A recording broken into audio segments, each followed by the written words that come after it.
Welcome to a conversation with a community leader, sponsored by Leadership Kitsap. I'm Cary, Bozeman, the host, and I'm the former mayor of Bremerton and the former mayor of Bellevue. And my host today is for sure a community leader. It's Chuck Kraining, who is the director of the Seabeck Conference Center. Yeah. Welcome, Chuck. Thanks for having me. Good to have you here. Glad to be here. And I'm a big fan of the Seabeck Conference Center and been there many times for a variety of things, and have even written about the Conference Center on a couple of occasions for another magazine I write for. But welcome. Thank you. Now, I know you've been there quite a while. 29 years. 29 years. Yeah. Wow, that's fascinating. Yeah. So before we get into the Conference Center, let's talk a little bit about your history and your background. Where'd you come from? What brought you to Seabeck? Where are you from? Well, I grew up in Yakima. Oh, you did? Born and raised. I love Yakima. I do too. It's a nice, It great is. place to grow up. It is. And, I used to coach American Legion baseball, and we'd go play in Yakima all the time. And probably lose And to the Beatles. We did. We would lose. They were a juggernaut pretty back good. then. I lived about 2 blocks from that stadium, And so I grew up we going. play out at the Community College Stadium, Yep. which was a great baseball field. I was 2 blocks south. So you is grew where up I in grew up. Yakima. Yep. Yeah. And went to What did your Davis High. parents do? My dad worked for the Union Pacific, and my mom was a homemaker. Okay. And then when Dad passed away when I was about 13, Mom rejoined the workforce and became a receptionist at American Cancer Society and DSHS. Right.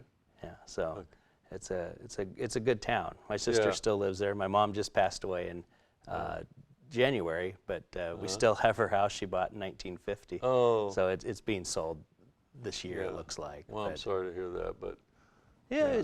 She had a good life. She was in her 90s. So you grew up in Yakima, went to Yakima. What high school did you go to? Davis. Davis, yeah. Yeah, and always wanted to go to WSU. Knew since I was 7. Sure, you were a Cougar. I am a Cougar through and through, and incurable. And went to WSU and wanted to study business.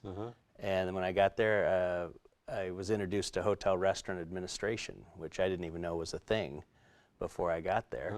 And took the intro class my freshman year and really liked it, and continued on with that. It's now called hospitality management, but back then it was HR. So you got a degree from Washington State in hospitality management. Yeah. Right. And part of that process is you have to do 1,000 hours in the industry to graduate.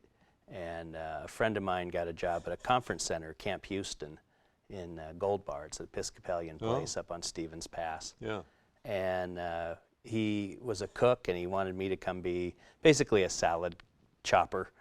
And I had to quit the job I had in Yakima. I was a mall security guard at the Yakima Mall. And in the 2 weeks it took to put in my notice and everything, everybody in the kitchen had quit. And he was kitchen manager, and I was the lead cook. And I'd never cooked before. And So that was kind of your first job in the field. it was a nonprofit conference center. Right, nonprofit conference center, Yeah. which Seabeck is. Yeah, and I really liked it.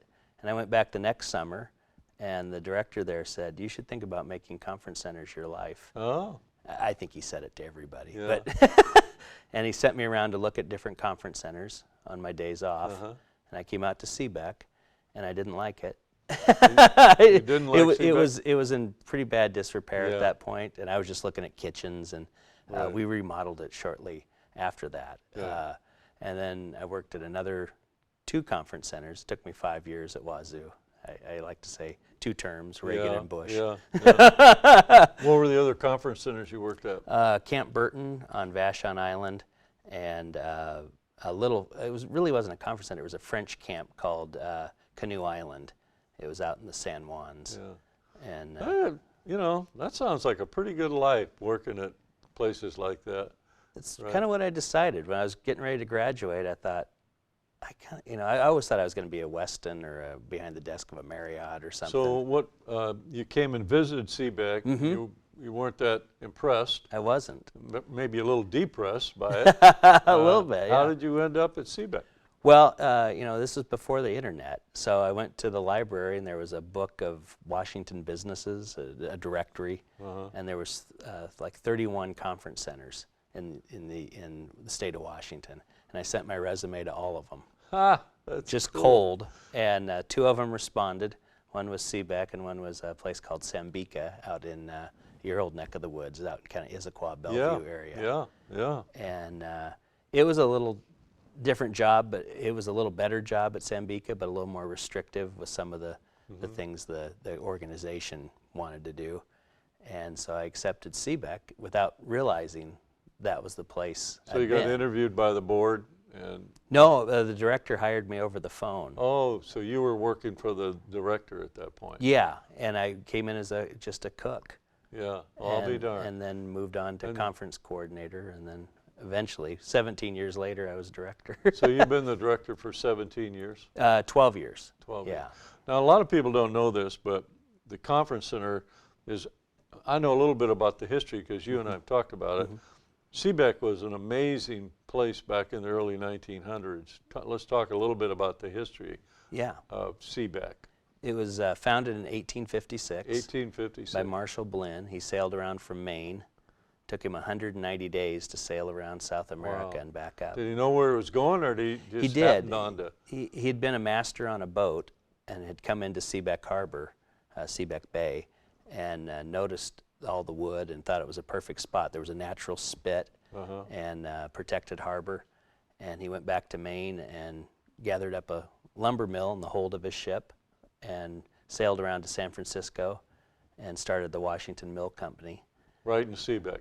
Yeah, and Right. they discovered it was cheaper to send And they milled built wood. they built a big mill there, right? They did too, actually, eventually. And a lot of facilities that you're using as part of your conference center were all there to support that mill, right? Yeah, in fact, I live in his house. You live in his house. Oh my God. From 1856. So those houses were built in the late 1800s. Yeah, we don't know for sure, but 1856, 1860, somewhere in there. And the conference center itself, I read a little bit, was a hotel, right? Well, the building lodge, where my the big office lodge. is was the hotel. It's the second hotel for Seabeck. The first one burned, Right. and this one was built in Oh, the first- 1869. Oh, And so the town prospered from 1856 to 1886, and then it burned. The mills burned because mills. of a There was steamship. 2 mills by that time, and they both burned down. Right, and there was a shipyard because they couldn't get ships fast that's enough, right. so they started building them there to load them. Right. And most of the wood went to California for the building boom with the gold rush. Right.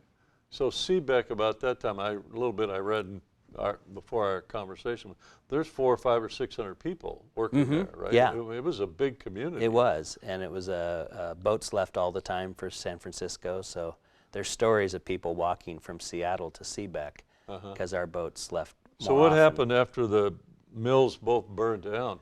Well, they'd been logging for 29 years, so most of the trees that were close were gone. And so they bought Port Hadlock that just happened to be completed about that time. Right. And that's where all the jobs were, so the town became a ghost town within a month. So the whole town closed down. Pretty much, yeah, they moved up there. The only 'cause- way to get to Seabeck in those days was by boat, right? Pretty much, There yeah. was no road. No, people would drive cattle from Olympia up for the butcher shop, and they'd have to come through the forest, basically. And they'd lose about half the head as they came half up. the herd, yeah. Yeah, but yeah, the big beef, of course, wouldn't have been in, and Yeah. there was no easy way to get there. Right. When did they finally put a road into Seabeck? I don't know. I would guess in the 20s. They moved. The road used to be right in front of our inn. Okay. And somewhere in the early 20s, they moved it across the street and created our lagoon from the old mill pond. Right. And so there was a Seabeck coach that ran. It's a Model A that's still out in Seabeck. Oh, is it? A local guy has it. And it ran in the 20s, so I know there was roads then.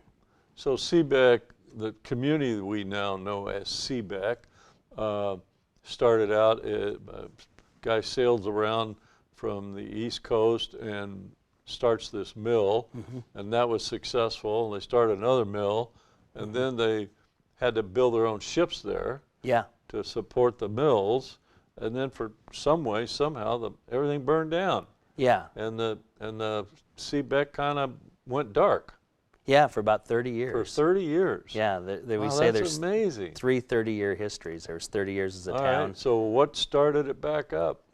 Well, there was an active family in Seattle, Lawrence Coleman and his son Kenneth, and they were very active in the YMCA. Coleman? Yeah, with no E. Okay. Their Coleman Building downtown Oh, in yeah. Seattle is them. Oh, Coleman yeah. Dock, I think, is an uncle. It wasn't quite their family. But they were the pioneers in West Seattle. And so they built West Seattle YMCA, a big church there, Alki. Were they in timber business? They were, yeah. J.M. Coleman was Lawrence's father, and he had a huge lumber company. And he built Camp Orkila, Camp Coleman. Oh. He really believed in YMCA's and the camping structure. And he went to a place in New York called Chautauqua, New York. And there was a new style. Was some of his vision, was it built around the church? Yes, a little bit. Okay. He wasn't. He was a religious man, but Right. but you know he was more into the YMCA, which of course was Young Men's Christian Association, right. and the YMCA in West Seattle's got a church attached to it that he built. Oh, gosh, that's interesting. But he wasn't necessarily. So he started looking around to build a camp? Well, the Chautauqua movement started right about then, and that's where you would go to camp with your family instead of sending your kids to one place and you go to a different one. Chautauqua movement. Yeah. What does that mean? It's a family camp style where you stay with your family in a cabin or a lodge. Okay. And then maybe, in those days, it sounds a little sexist now, the father would go off to speakers, the mothers might go off to a sewing circle, and the kids would go off to crafts or sports. Right. And then you gathered as a family and ate. Okay. And So went that back. was a movement around the country? A big movement. It started in New York, and a ton of conference centers opened right around 1910 to 1930. Were they mostly religious? Somewhat. Chautauqua connected? isn't, as I understand. It's Okay. pretty non-denominational. Okay. And so he said Seattle needs a place like that. And he started looking around, and he found this abandoned town with buildings all ready to go. And he came out in 1914 in his boat and just bought up all the land out there. 1914. Mm-hmm. He bought up all the land that used to be the lumber mill and all that. And a lot of surrounding land, too, that the company has since sold or whatever. We have a map outside my office of all the land he bought, and it was quite a bit. He bought a lot of Seabeck. How much? 400 or 500 acres? At least, yeah. We're on 90 existing acres now. Well, you're on 90. And what year would you say he came out and did that? 1914. 1914. Yeah. You know exactly what year. Yeah. And we hosted our first guest in June. So you had 15. a wealthy timber baron sort of person that was interested in starting camp or a center for families to come together, right? That's how we operate till today. 1915. And so he had this vision for what we now know as Seabeck Conference Center, Absolutely, right? yes. So what happened then? Well, He bought the land. He bought the land, and The buildings were all still there from the old timber. a lot of them, yeah. Some of them had been taken away. People took them, moved them down the road, or whatever. But yeah, a number of them remained. You would think during the years it was closed that they would get inhabited by a variety of people. I would think so. I don't know how many people were in Seabeck at that time. It wasn't easy to get to. No, So there was no road. I've had people come up and say my grandparents lived here at the turn of the century, and I don't tell them, but that makes them squatters probably. Yeah, probably. But yeah, as far as I know, it was fairly empty because Washington Mill would have just been running other stuff. I don't think they would have worried about it. Right. And I imagine the buildings were in pretty bad repair. I know there's stories that he helped furnish him with furniture from his yacht that he sailed So over did he come over then, bought the land, and then started the, did he call it a conference? He didn't call it a conference. Yeah, conference grounds Conference grounds. is what they called it. So that would have been in 1920, something like that? June 11th, 1915. God, you know all the dates. Well, we just had our centennial. So Oh, we had did to you? So this Coleman, Mr. Coleman came over and bought all this land that we now know as Seabeck and created this conference center. Right. Okay. And operated it as its own.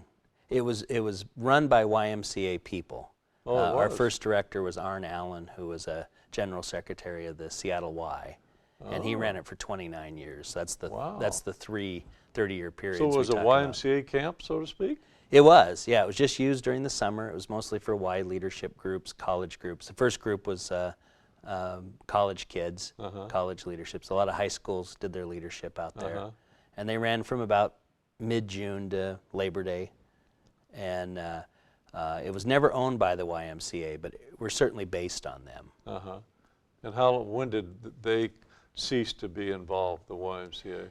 That's probably a pretty good question. Seabeck Corporation was founded in 1936, but the Y continued with us into the late 60s. So who owns the property now? The Seabeck Corporation? Yeah, we're Seabeck. It's Seabeck Conference Center Incorporated. We're a private nonprofit. We have a 15-member board. Did that corporation, did the Coleman give the land to the Seabeck Corporation? Yes. His family did? Yes. Was that in a will of some kind? Or? No, he lived for many years after that. Oh, he did? They incorporated it in 1936. I'm not sure why. And then everything went to that corporation, and he was chairman of the corporation, of course. Yeah. And then his son till into the 80s. Right. Was it still then a family, kind of a family theme to it?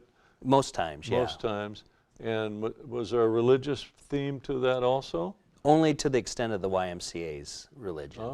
It was called Seabeck Christian Conference then, but it was based on the C and YMCA. Okay. And so it was never owned by any denomination, or as far as I know, it didn't run any religious programming themselves. Okay. But back then the Y was a little more religious, I think. Did the family endow the conference program at all? Did they leave money to it? They did not. They did not? They gave a lot during their lifetime, Yeah. the two lifetimes. Mr. Coleman, Kenneth Coleman, passed away in the early 80s. Oh, and really? left his estate to the Seattle Foundation.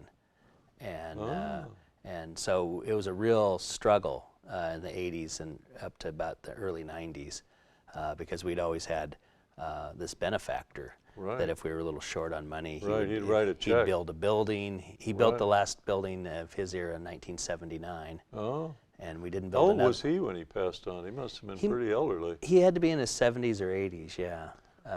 Are there family members now that still have some relationship to Seabeck? We don't, and I would love to have that. There's some sons around, and maybe you ought to invite them out for a breakfast or we something. do. We invite them occasionally, but I'd really like to get that relationship going again, just because we're so proud of the Coleman family, and we have Coleman Center, and our biggest. Oh, you donor, do have a building named after him? Yes, and our biggest donor circle is the Coleman Circle, and we're really respectful. I have his picture in our dining room hanging on a banner, and. Did you say some of the relatives actually get over to the center? I don't think they've been there in a while. We just have on our mailing list, and we try to get contact with them, but we would love to have that relationship go. Okay, for some of our viewers who maybe have never been to the Seabeck Conference Center, how big is it? How many buildings do you have? What does the conference center look like? So we can hold 250 people, and we have about... For overnight? Yeah, Oh, and we can feed 250 in the dining room. Oh, you can feed 250? And our biggest That's a meeting big number. room. And so you can sleep 250 overnight and feed them? And we have about 20 buildings people can stay or meet in, and they range from 12 beds to 38 beds. And we're on 90 acres. We use about 25 for the developed part of the campus, and the rest are beautiful wooded trails, second growth timber. Right. I think it's as pretty as the rainforest. Do you have hiking trails? We do. You do? We own to the top of the hill. So what other kind of facilities do you have? We have all kinds of recreation. We have 4 tennis courts, volleyball, basketball, foosball. No swimming pool? We do. We have a swimming hole. The you have a lagoon has a swimming swimming hole. area, has a dock out there, and it's salt water from Hood Canal. Pretty cold water out there. It's pretty cold, yeah. It warms up a little bit in the summer because the lagoon has 2 floodgates that bring some water in and let some out.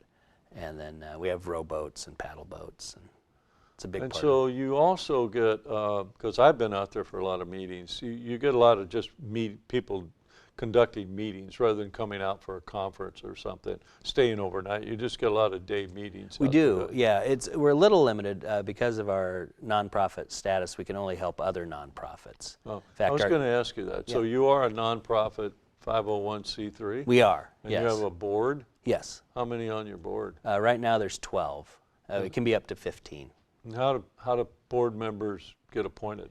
We sort of self-perpetuate. At every board meeting, we look at a list of potential board members, and then the board president and I take them out for coffee and talk to them. And they're usually guests, people that have some connection to Seabeck. We don't do the type of board that puts names on. We look for people that are involved in Seabeck. Right. How long? What's the term? How long do they stay on? You can do. It's a 3-year term, and you can do 3 consecutive. So you can be on 9 years. Yeah. Then you have to take a year off. Oh, then you can come back. People have. Have they? Oh, I'm sure. You know, I've been on boards where my term was up, and I was kind of sad because I really enjoyed the activity, you know. But I kind of understand term limits, and it's good to bring on new blood, new people, that sort of thing. So Yeah, I agree. I've read somewhere you currently have, I'm going to talk about how you keep all these old buildings up, because a lot of them are old. Your lodge, where your office is built in 1915 or something like that. 1869.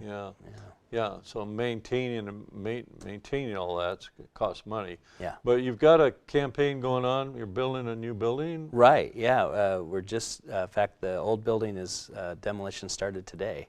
I was just up taking pictures as I left for this interview. So you're tearing down an old building? Yeah, a building was built in 1962, and it has outside bathrooms. You have to go to the end of the buildings to use the restrooms. Oh. And that just doesn't fly anymore in this day and age.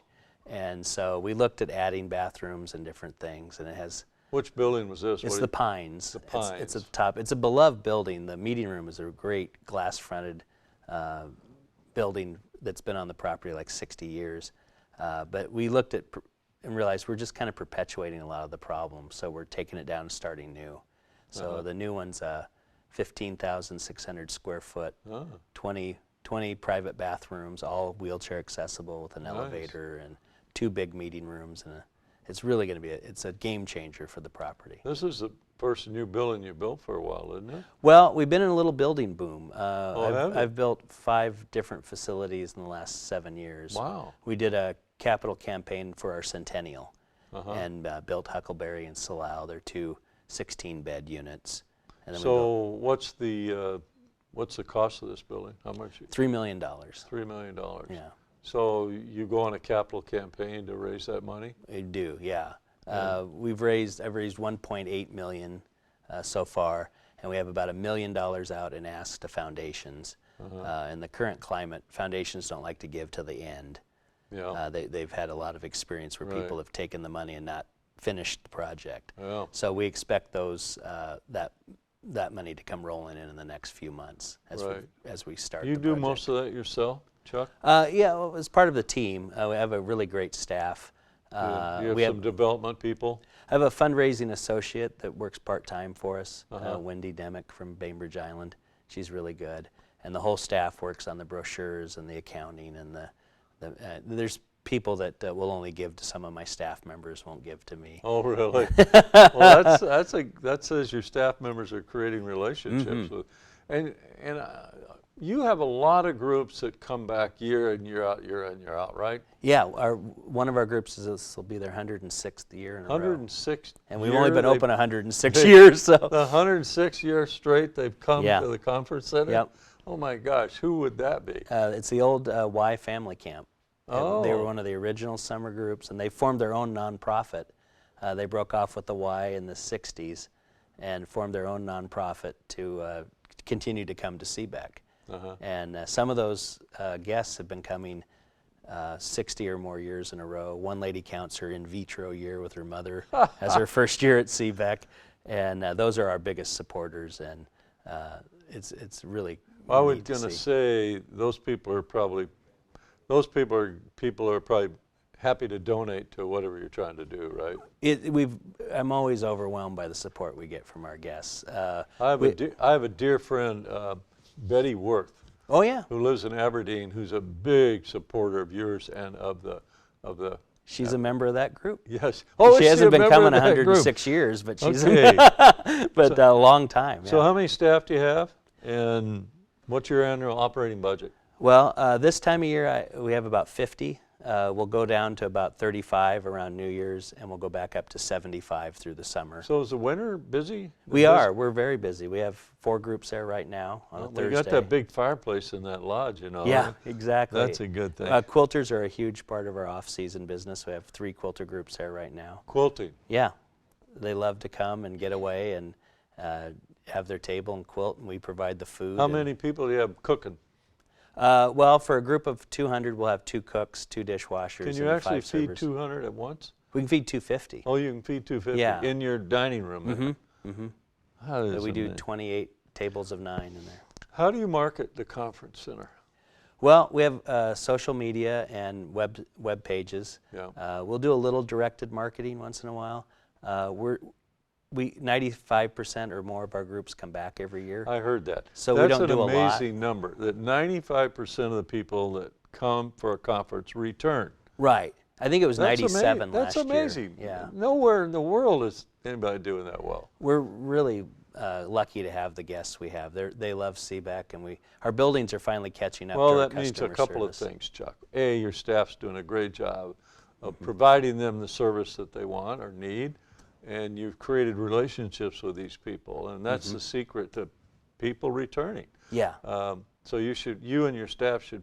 Do you keep your staff quite a while, or do you have turnover? Yeah. Well, we have a core staff that we've had some retirements lately. Our head of housekeeping left after 25 years. Our maintenance director How many of left your after staff 30. actually live on site? Just me. Just you? Yeah. Oh my gosh. We just changed that recently, and so we've gone to a 24-hour So that desk. means at night, if there's a problem, there's only one person they get to call. That's Well, at times, but we've gone to a 24-hour front desk. Oh, have you? So Well, that's a good idea. they do laundry at Okay, night. we're getting down toward the end. This conversation's gone way too fast, Chuck. What's your vision for the conference center next 20 years? What do you see happening? Kind of staying the same because you've got a good formula, or do you see any? What do you think? Well, we have to have 1 foot in the future and 1 foot in the past. It's a constant struggle. We're going to open Pines in May. May 17th is the ribbon cutting. Good. And Well, congratulations on that. thanks. And It's that's not easy raising $3 million. It isn't. It isn't. And it's a lot. This is the fun part: building and opening the new I buildings. know. And that it's already started bringing in groups that we're not used to getting. Some national boards and some international conferences are coming to that new building and leaving hotels in Victoria to come to us. Yeah. Because we finally have facilities that will match them. So I see that really staying. Moving forward, we'll probably build some new buildings. We'll keep the old ones because they're our history, and we need to keep our rates affordable. I want to thank you for sharing these things with me today. You have a huge impact on this community, Seabeck Center, and all the things you're doing. I don't know how many total visitors you get a year. About 9,000. 9,000. Yeah. So you're definitely a leader in this community, Chuck, and I want to thank you for your service. Thank you. And appreciate it, and thank you for Seabeck. It's a real asset for our community. So this has been a conversation with a community leader, and we'll see you next time, and it's being supported by Leadership Kitsap, who help develop young leaders in our community. Thank you. We'll see you next time.